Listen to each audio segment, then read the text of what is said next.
శ్రీమాత్రే నమ. జై గురు దత్తాత్రేయ నమ.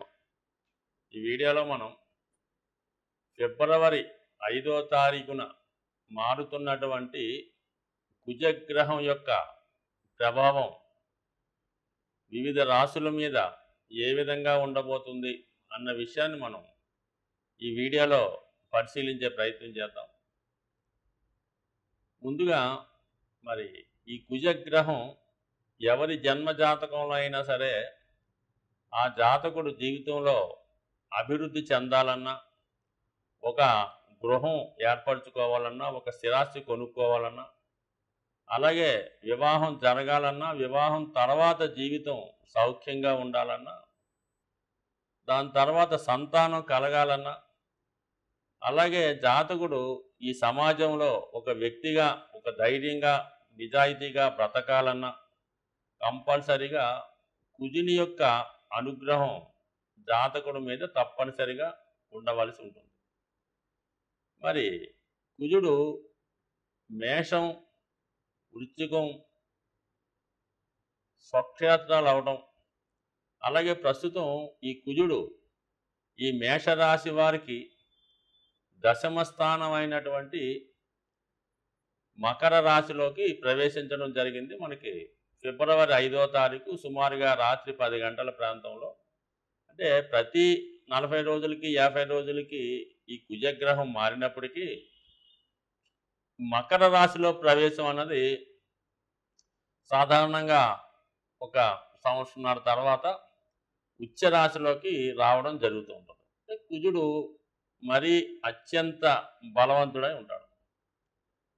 మరి మేషరాశి వారికి దశమ స్థానంలోకి కుజుడు రావడం, పైపెచ్చు రాస్యాధిపతిగా ఉన్నటువంటి కుజుడు కూడా దశమ స్థానంలోకి రావడం, అది రెండు విధాలుగా డబల్ పోస్టింగ్ మాట కుజుడికి. ఒకటేమో ఉచ్చక్షేత్రం, మేషరాశి వారికి ఏమో దిగ్బలం పొందడం.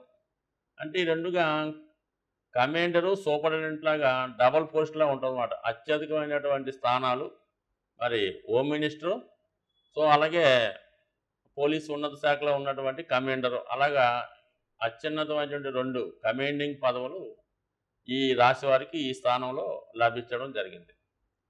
సుమారుగా ఈ కుజుడు సంచరిస్తున్నటువంటి కాలం ఈ రుచిక మహాపురుష యోగం అనే పంచమహాపురుష యోగం ఈ మేషరాశి వారికి ఏర్పడడం జరిగింది. అంటే కుజుడు బలంగా ఉన్నవారు జాతకంలో వాళ్ళు వృత్తిపరంగా పోలీస్ డిపార్ట్మెంటు, వైద్య వృత్తి, సాహసంతో కూడుకున్నటువంటి అన్ని వృత్తులు కూడా, అంటే కొంతమంది ఈ స్పోర్ట్స్లో ఉంటారు, ఈ కార్ రేసులు, మోటార్ సైకిల్ రేసులు, గుర్రం రేసులు, ఈ విధంగా చాలా ప్రమాదకరమైన వృత్తుల్లో, అది చాలా ప్రమాదానికి అంచులో ప్రయాణించే ఉద్యోగాలన్నీ కూడా ఈ కుజగ్రహ ప్రభావం ఉన్న వాళ్ళే ఎక్కువగా రావడం జరుగుతుంది. ఆ విధంగా మరి మేషరాశిలో ఎవరైతే కుజుడు బలంగా ఉన్నారో వారికి ఈ సమయంలో ఈ కుజుడు యొక్క బలం మరీ అనుకూలంగా పెరిగి మరి ఉద్యోగ ప్రయత్నాల్లో కానీ, అలాగే ఇది ముఖ్యంగా స్థిరాస్తి సంబంధించిన విషయాలంటే రియల్ ఎస్టేట్ వ్యాపారంలో ఉన్న వాళ్ళకి, రాజకీయ రంగంలో ఉన్న వాళ్ళకి 100% ప్రస్తుతం ఉన్నటువంటి గోచారం చాలా బ్రహ్మాండంగా అనుకూలించే అవకాశం ఉంది. ముఖ్యంగా ప్రస్తుతం ఉన్నటువంటి రాజకీయ పరిణామంలో ఎవరైతే ఎలక్షన్లో పోటీ చేయడానికి మరి సీటు కొరకు ఆశిస్తున్నారో వారికి కంపల్సరిగా ఈ సమయంలో ప్రయత్నం చేయడం వల్ల వాళ్ళు పోటీదారుల్ని అధిగమించి వాళ్ళు అనుకున్నటువంటి సీటు, అంటే వాళ్ళకు పోటీ చేసే అర్హత రావడం, ఆ పోటీ చేయడానికి ఆ పార్టీ వారు ఈ జాతకుడు టికెట్ ఇవ్వడం వల్ల ఇంకో విధంగా ఏంటంటే వీళ్ళు ఏ పార్టీలో ఉంటారో ఆ పార్టీ వారికి విజయావకాశాలు కూడా ఎక్కువగా ఉంటాయి. అంటే వీళ్ళకి ఎక్కువగా ఆర్గనైజింగ్ స్కిల్స్ ఉంటాయి. జనాన్ని సమీకరించడంలో ఉండడంలో కానీ, వాళ్ళని పోలింగ్ బూత్ దగ్గర తీసుకొచ్చి ఓటు వేయించడంలో కానీ మంచి ఆర్గనైజ్ స్కిల్స్ రావడం. మరి కుజుడు సైన్యాధ్యక్షుడు అవడం వలన ఒక విధంగా ఒక వ్యక్తి ఒక చీఫ్ మినిస్టర్ అవ్వాలన్నా, లేదంటే ఒక ప్రధానమంత్రి అవ్వాలన్నా కూడా ఈ కుజుడు యొక్క బలం ఉన్నటువంటి వాళ్ళు వీళ్ళకి సహకారంగా ఉండవలసి ఉంటుంది.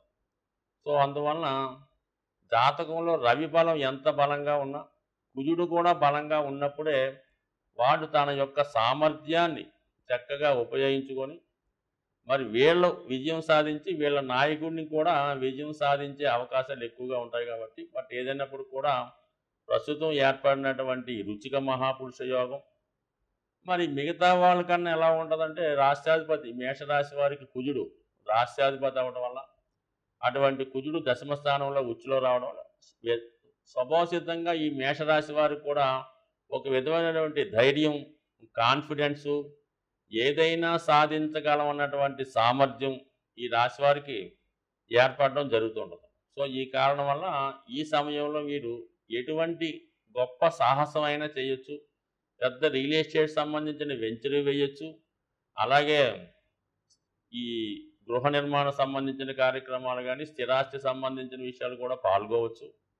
ఈ విధంగా మరి కుజుడు ఈ రాశి వారికి అత్యంత బలంగా ఉండడం, ఈ విధంగా మిగతా రాశుల వారికన్నా ఈ ఫిబ్రవరి 5వ తారీఖు నుంచి మరి మేషరాశి వారికి కుజుని యొక్క బలంతో ఒక రాజకీయ పదవి కానీ లేదా రియల్ ఎస్టేట్ రంగంలో అత్యున్నతమైన స్థాయి రావడం జరుగుతుంది. అది క్రీడా రంగం వారికి, వైద్య వృత్తిలో ఉన్న వాళ్ళకి, పోలీస్ డిపార్ట్మెంట్ వారికి కూడా అద్భుతమైనటువంటి అవకాశాలు ఈ కుజుని యొక్క మార్పుతో రావడం జరిగింది. సో ఏదైనా కుజుడు మరి ఈ రాశి వారికి ఇంకా అద్భుతమైన ఫలితాలు కావాలంటే కంపల్సరీగా ఈ రాశి వారు ఈ సమయంలో పగడం అనే ఉంగరాన్ని కనీసం 3 క్యారెట్లు కాపర్తో అంటే రాగితో తయారు చేయించి కుడిచేయి ఉంగరం వేలికి ధరించడం, ప్రతి మంగళవారం హనుమాన్ని పూజించడం వల్ల కంపల్సరీగా మరి ఈ మేషరాశి వారికి ఈ రాబోయే కాలంలో ఒక అత్యున్నతమైనటువంటి గౌరవ స్థానం రాబోతుందని ఆశిస్తూ సాధారణంగా గ్రహాల యొక్క శాంతి కొరకు పంచభూతాలు అంటే మనకి గాలి, నిప్పు, నీరు, వాయువు, ఆకాశం అనే 5 తత్వాలు ఉండడం జరిగింది. దీన్నే మనం ఈ పూజాధికాలు నిర్వహించేటప్పుడు పంచోపచార పూజ అని చేయడం జరుగుతూ ఉంటుంది. సో ఇందులో ముఖ్యంగా శని భగవానుడు యొక్క అనుగ్రహం కోసం మరి శని భగవానుడు వాయుతత్వ రాశి అవ్వటం వల్ల ధూపంతో పూజించడం వల్ల అంటే మీకు సాధారణంగా శివాలయాల్లో కానీ అమ్మవార్లకు కానీ ఈ సాంబ్రాణి ధూపం ఎక్కువగా వేస్తూ ఉంటారు. సో అది సింపుల్గా అగరబత్తీలు వెలిగించడం. అంటే చాలామంది ఏం చేస్తారంటే పూర్తిగా పూజ చేయని వాళ్ళు వారంకోసారి మామూలుగా చేస్తుంటూ ప్రతిరోజు కూడా ఉభయ సంధ్యల్లో ఈ అగరబత్తి వెలిగించి పూజ చేస్తూ ఉంటారు. ఇంకా ఓపిక ఉన్నవాళ్ళు సాంబ్రాణి పొగ అది గృహం అంతా వేస్తూ ఉంటారు. ఎక్కువగా అమ్మవార్లకి, శివునికి అలాగే ఈ సాంబ్రాణి పొగ వేయటం వల్ల కనీసం ప్రతిరోజు అగరబత్తి 2 పూట్ల భగవంతుని యొక్క ఆరాధించడం వల్ల మీకు కంపల్సరిగా ఈ నవగ్రహాల్లో శని భగవానుడి యొక్క అనుగ్రహం లభించడం జరుగుతూ ఉంటుంది. సో ఈ కారణం వల్ల ఒకటి, అలాగే ప్రతిరోజు కూడా ఈ గృహంలో నిరంతరం ఏదో భగవంతుని యొక్క నామస్మరణ మోగే విధంగా అంటే గతంలో కొన్ని చిన్న చిన్న బాక్సులాగా ఉంటే ఏదో ఓం నమో నారాయణయో ఓం శివాయ ఏదో చదువుతూ ఉంటాయి.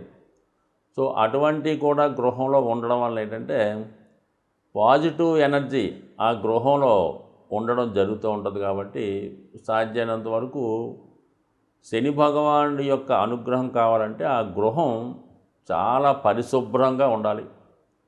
అలాగే ఇరిగిపోయిన వస్తువులు, పనికిమాలిన వస్తువులు, అక్కర్లేని వస్తువులు ఇంట్లో ఉంచడం.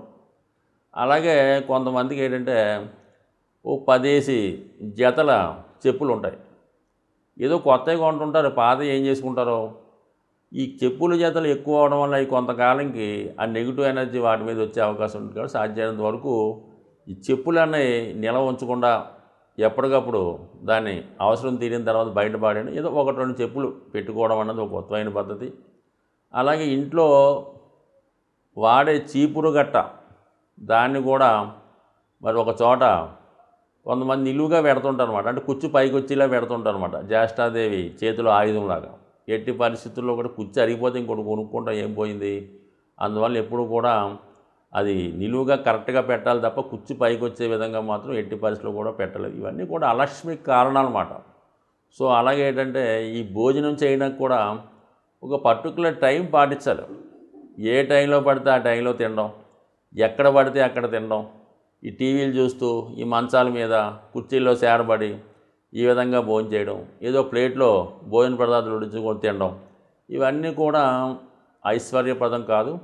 ఇవన్నీ కూడా శనిని ఆహ్వానించే ఇండికేషన్స్ అన్నమాట. ఈ అనాచార పనులన్నీ కూడా శనిని ఆహ్వానిస్తుంటాయి.